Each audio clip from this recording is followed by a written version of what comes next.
When we picture someone who invests, the image that usually comes to mind is dramatic. Someone hunched over multiple screens, watching charts move, jumping in and out of trades, picking the next big stock before anyone else figures it out.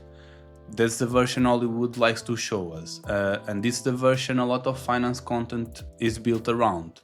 It's called active investing, and the uncomfortable truth is that the vast majority of people who try it actually end up losing money, compared to a much simpler alternative. That alternative is called passive investing, and it's almost the opposite of the dramatic version. It's calm, it's slow, it doesn't make for exciting screenshots, and it works, not because of any clever trick, but because of how the math of investing actually plays out over decades. When I first heard about passive investing, it sounded almost too simple to take seriously. The idea that doing less could beat doing more felt wrong. Once I looked at the numbers, it stopped feeling wrong and started feeling obvious.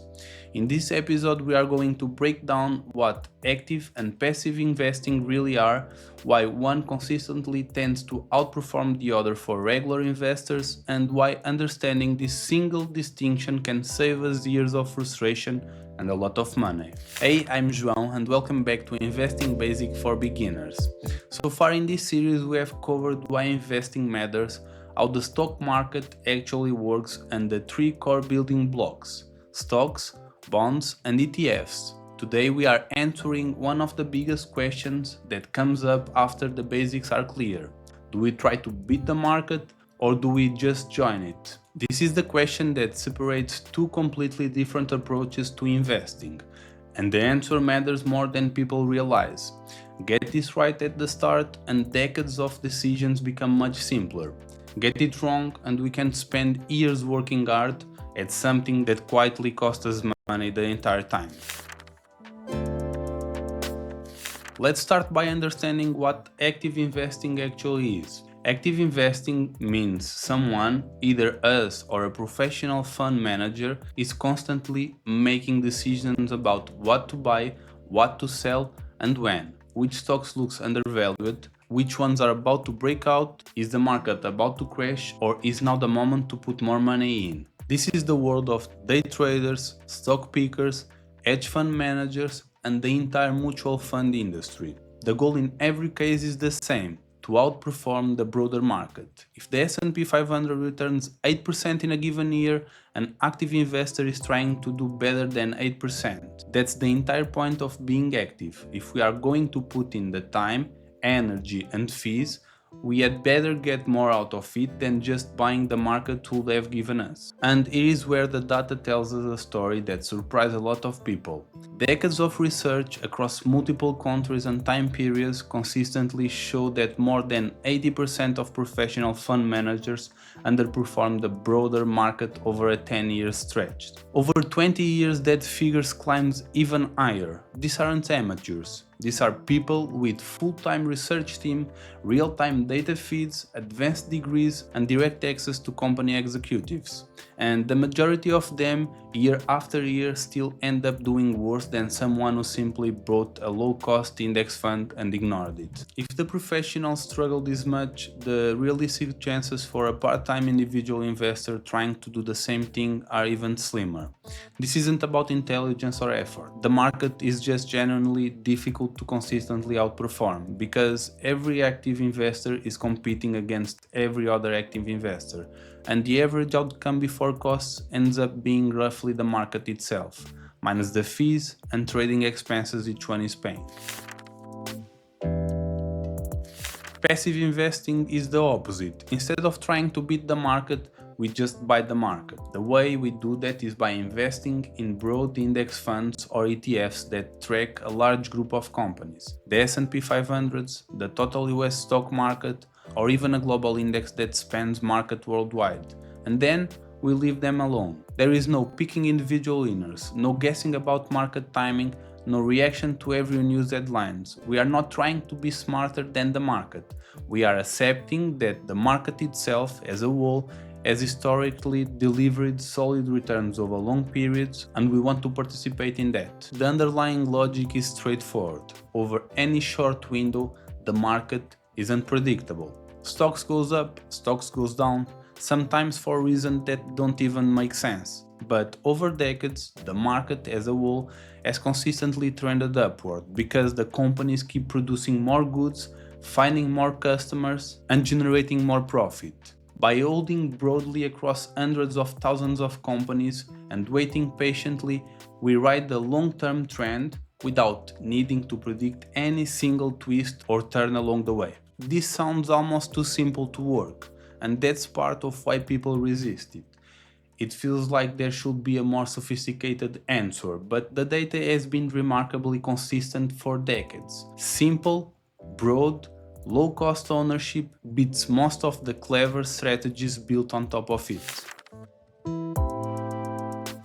Let's go a level deeper into why passive investing tends to win, because the reasons are worth understanding clearly. The first reason is cost. Active funds charge significantly higher fees, often 1 to 2% per year, and sometimes more, because we are paying for the team of analysts, the manager's expertise, and the operational overhead of constant trading. Passive index funds, by contrast, often charge less than 1/10 of 1% per year because they are basically just tracking a list of companies. That difference of 1% or so might sound small, but compounded across 30 or 40 years, it can easily eat 30% or more of our final balance. Fees are quiet, but they are brutal over long horizons. The second reason is behavior. Active investing creates constant opportunities to make emotional decisions. Selling when the market drops because it feels scary, buying when something is hot because it feels urgent. Each one of these emotional moves tends toward long-term returns. Passive investing dramatically reduces these decisions. We set the strategy, automate the contributions, and step away. The third reason is something called timing the market beats timing the market. Trying to predict short-term movements, buying low, selling high, sounds great in theory, but in practice almost no one does it consistently. The market's biggest gains often happen in just a handful of days each year, and missing those days because we were waiting on the sidelines wipes out years of patient progress. Just staying invested through good periods and bad has historically been the more reliable strategy. And there is a fourth reason that gets less attention, which is taxes. In the US, long-term capital gains rates are significantly lower than the short-term rates, and tax-advantaged accounts like a Roth IRA or 401k can let our investments grow either tax-free or tax-deferred for decades. Active strategies trigger constant taxable events. Passive strategies tend to defer or minimize them. That's another quiet but real boost to long-term returns. Let's make this concrete with a simple comparison. Picture two people who both start investing $10,000 at the same time. One of them spends time researching individual stocks, reading market news, trading every few weeks, paying transaction fees and capital gains tax along the way. The other one buys a single broad index ETF, sets up an automatically monthly contribution and ignores it for 20 years. The first person has spent hundreds of hours managing the portfolio. The second person has barely thought about it. After 20 years, in the vast majority of realistic scenarios, the second person ends up with more money, sometimes meaningfully more. The reason isn't that the first person made bad decisions.